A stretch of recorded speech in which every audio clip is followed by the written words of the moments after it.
Soybean ও ডালের কোফতা তৈরি করার জন্য খেসারির ডালটা বেটে নিচ্ছি। ডালটা বেটে নিয়েছি।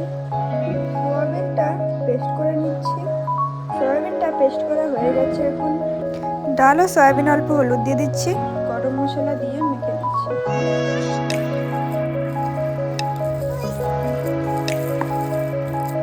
মাখা হয়ে গেছে। অল্প বেসন দিয়ে গোল গোল করে নিচ্ছি। গোল গোল করে নিয়েছি। এখন পিস পিস করে কেটে নিচ্ছি।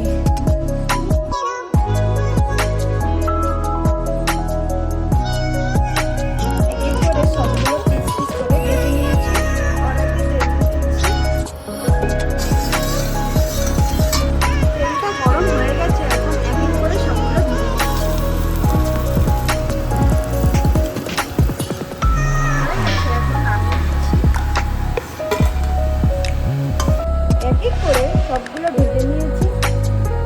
ওই তেলে আলুগুলো ভেজে নিচ্ছি। অল্প হলুদ দিয়ে দিচ্ছি।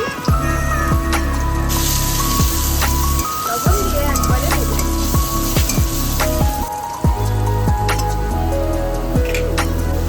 ভাজা হয়ে গেছে, নামিয়ে নিচ্ছি।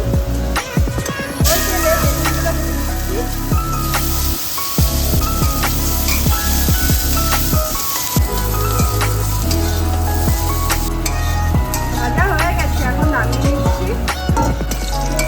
জিরে ও তেজপাতা একসঙ্গে ভেজে নিচ্ছি।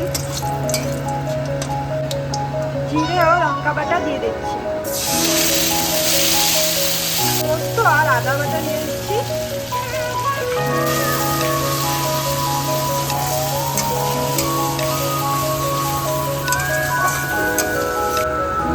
অল্প হলুদ দিয়ে দিচ্ছি।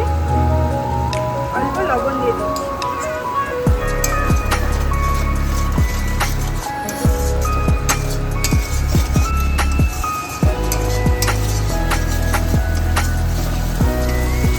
এখন আলুগুলো দিয়ে দিচ্ছি। কাঁচা লঙ্কা দিয়ে দিচ্ছি।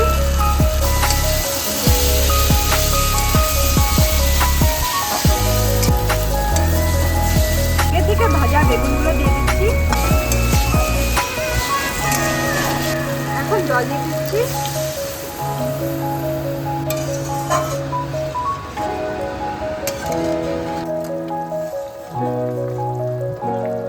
হয়ে গেছে। এখন কোফতাগুলো দিয়ে দিচ্ছি।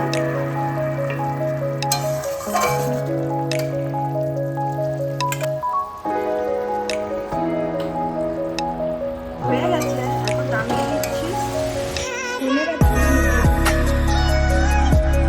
সয়াবিন ও ডালের কোফতা।